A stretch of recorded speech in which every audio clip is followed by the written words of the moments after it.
मैं इकरा चौधरी, जो लोकसभा की सदस्य निर्वाचित हुई हूँ, सत्यनिष्ठा से प्रतिज्ञान करती हूँ। जब आप पार्लियामेंट में जा रही थी तो क्या वो वाक़या याद आया था कि जब आप अपने फादर के साथ जब 3 या 4 साल की थी तो वहाँ के जो गार्ड हैं उन्होंने आपसे कहा कि एक दिन आप भी यहाँ आओगी। अब जो आप अपनी पॉलिटिक्स करेंगी उसमें कितना फ़र्क या कितना अलग अपने पेरेंट्स से होगा, या आप उसी ट्रेडिशन को फॉलो करेंगे? जो राजनीति है और जिस तरीके से राजनीति मैं करना चाहती हूँ, उसका पूरा श्रेय मेरे पिताजी को जाता है। आपके भाई को जेल हुई पर आपने उनके लिए कैंपेन किया, उसके बारे में बताइए कि क्या एक्चुअल स्टोरी है? मेरे भाई को उनका कैरेक्टर असैसिनेट किया गया। उनको बिल्कुल भाजपा के द्वारा और भाजपा के सहयोगियों के द्वारा इस तरीके से दर्शाया गया कि वो एक गैंगस्टर हैं या उन्होंने कुछ ऐसे काम किए हैं। आपको क्या लगता है कि मोदी मैजिक क्यों फेल किया और आपकी जीत का क्या कारण है? जो 22 का चुनाव है उससे बिल्कुल पहले मेरे भाई को जेल भेज दिया गया था और बिल्कुल ये कोशिश थी कि मेरी माँ जो कि राजनीति में थी उन्हें भी दूर कर दिया, मेरे भाई को जेल भेज दिया। बीजेपी बस ये चाहती थी कि ज़बरदस्ती वो कैराना की सीट जीत जाए। दिल्ली में पली बड़ी, लंदन में जाकर इंटरनेशनल लॉ किया और चुनाव यूपी से लड़ी। यूपी घर है लेकिन दिल्ली में दिल है। Favourite actor? शाहरुख खान मुझे लगता है मेरे साथ साथ बहुत से लोगों के फेवरेट एक्टर हैं। आप कब शादी करेंगी? शादी का विचार आपके मन में है? और अगर करेंगी तो निकाह करेंगी या सोनाक्षी सिन्हा की तरह रजिस्टर्ड मैरिज करेंगी? हमारे इस कार्यक्रम में आपका स्वागत है। आज हमारे साथ जुड़ी हैं 29 वर्षीय इकरा हसन चौधरी, जिन्होंने हाल ही में अपना पहला चुनाव लड़ा और जीता। आज वो एक मेंबर ऑफ पार्लियामेंट है, बीजेपी को मात दी, समाजवादी पार्टी की हैं और उत्तर प्रदेश के किराना कंस्टिट्यूएंसी से। इकरा, आपका बहुत धन्यवाद आप हमारे साथ जुड़ी इस कार्यक्रम में। बहुत बहुत शुक्रिया। सबसे पहले शपथ लेते वक्त कैसा लगा? पार्लियामेंट में जब कदम रखा कैसा लगा? और क्या भावना आपके मन में तब आई जब आप वहाँ प्लेटफॉर्म पे खड़े होकर शपथ ले रही थी? मैं बहुत खुश थी और कुछ घबराहट भी थी, लेकिन जो एहसास था वो सबसे ज़्यादा अपने कॉन्स्टिट्यूएंसी के लोगों के लिए मेरे दिल में आभार था। मैं बहुत शुक्रगुज़ार हूँ कि उन्होंने मुझे ये मौका दिया, मैं वहाँ तक पहुँच पाई और अब मेरी यही इच्छा है कि मैं उनकी आवाज़ को मजबूती से पार्लियामेंट में उठा सकूं और उनकी बातों को, उनके मुद्दों को देश तक ला सकूं। जब आप पार्लियामेंट में जा रही थी तो क्या वो वाक़या याद आया था कि जब आप अपने फादर के साथ जब 3 या 4 साल की थी तो वहाँ के जो गार्ड हैं उन्होंने आपसे कहा कि एक दिन आप भी यहाँ आओगी? बिल्कुल, वो ऐसी याद है जो मतलब मैं भूली नहीं हूँ और पहले मुझे इस बात का कोई मतलब नहीं लगता था, लेकिन अब क्योंकि मैं खुद आ चुकी हूँ पार्लियामेंट में तो मैं अक्सर उस बात के बारे में सोचती हूँ और उस दिन भी मुझे याद आ रहा था और ये भी एहसास हो रहा था कि अगर मेरे पिताजी होते तो वो बहुत खुश होते, वो देखते कि उन्हीं के नक्शे कदम पर चलकर मैं वहाँ तक पहुँच रही हूँ। तो मुझे उम्मीद है कि वो जहाँ भी हैं खुश होंगे और बस यही चाहती हूँ कि मैं उन्हीं की तरह जिस तरीके से वो अपनी राजनीति करते थे उसी तरीके से मैं भी उनकी राजनीति को आगे बढ़ा पाऊँ। आप अपने फादर की पॉलिटिक्स से बहुत इन्फ्लुएंस्ड हैं, पर आपकी मदर भी पॉलिटिक्स में थी, तो उनका कितना योगदान आपके पॉलिटिक्स पे रहा और अब जो आप अपनी पॉलिटिक्स करेंगी उसमें कितना फ़र्क या कितना अलग अपने पेरेंट्स से होगा, या आप उसी ट्रेडिशन को फॉलो करेंगे? मेरे पिताजी जो थे वो पॉलिटिशियन थे और उन्होंने ही राजनीति हमारे घर में आगे बढ़ाई थी और उन्हीं की देन है कि आज तक राजनीति हमारे घर में है। तो मेरी कोशिश यही है, मुझे उनसे बहुत सीख मिलती है, जितनी उनके साथ रहकर नहीं मिली उतनी उनके बारे में आज तक मुझे किस्से सुनने को मिलते हैं कि वो इस तरीके से काम करते थे। तो आज तक भी वो मेरे लिए सीख का काम करते हैं।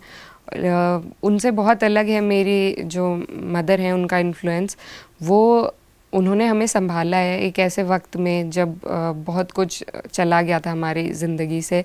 तो मैं जो भी आज कुछ हूँ, जिस भी तरीके से मैं रहती हूँ, अगर लोगों को मैं पसंद आती हूँ, मेरी जो भी तरबियत है वो मेरी माँ की देन है, मेरी पढ़ाई, मेरी तरबियत।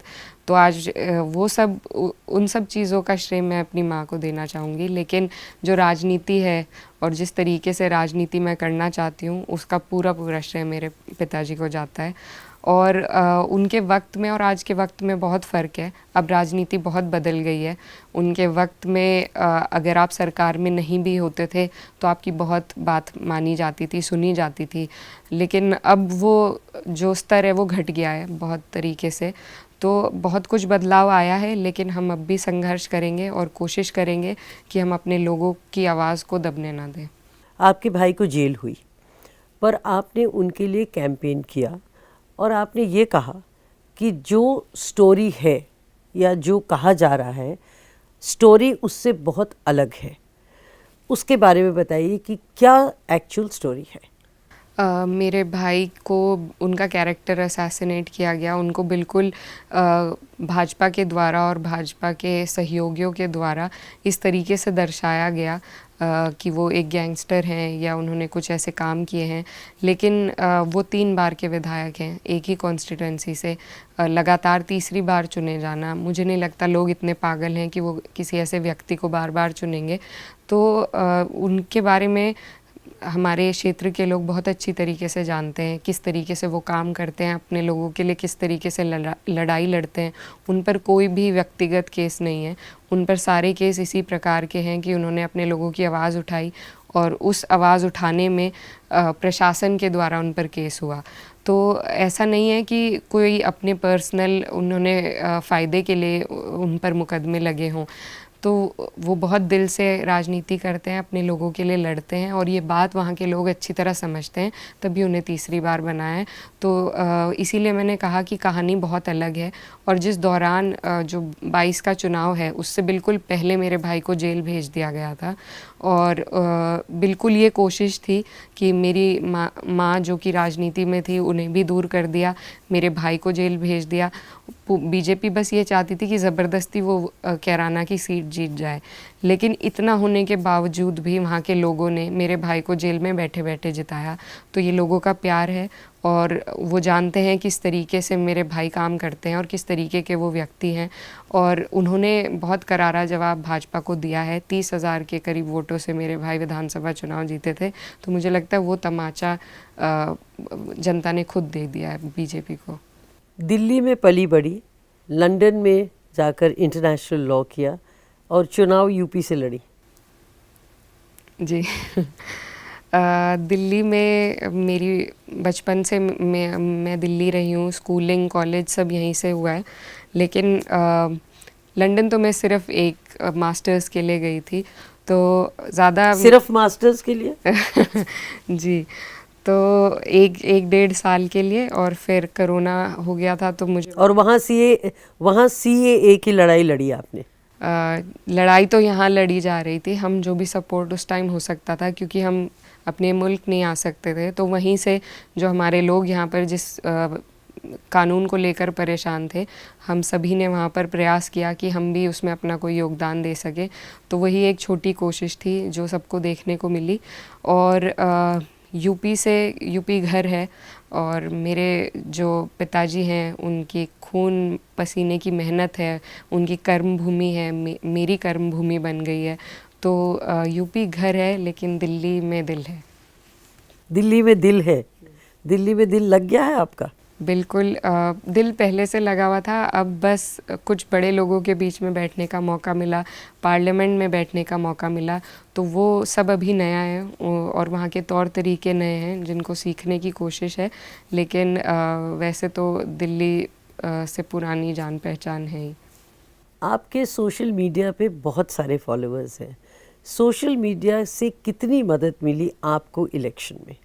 मुझे लगता है बहुत ज़्यादा मिली क्योंकि अपनी कैंपेन हम सिर्फ अपने एरिया में चला सकते हैं, पर जिस तरीके से दूर दूर से लोग मिलने आ रहे हैं और मुबारकबाद देने आ रहे हैं और दुआएं करते हैं लोग दूर बैठे हुए, तो मुझे लगता है उसका भी एक बहुत बड़ा हाथ है इस जीत में।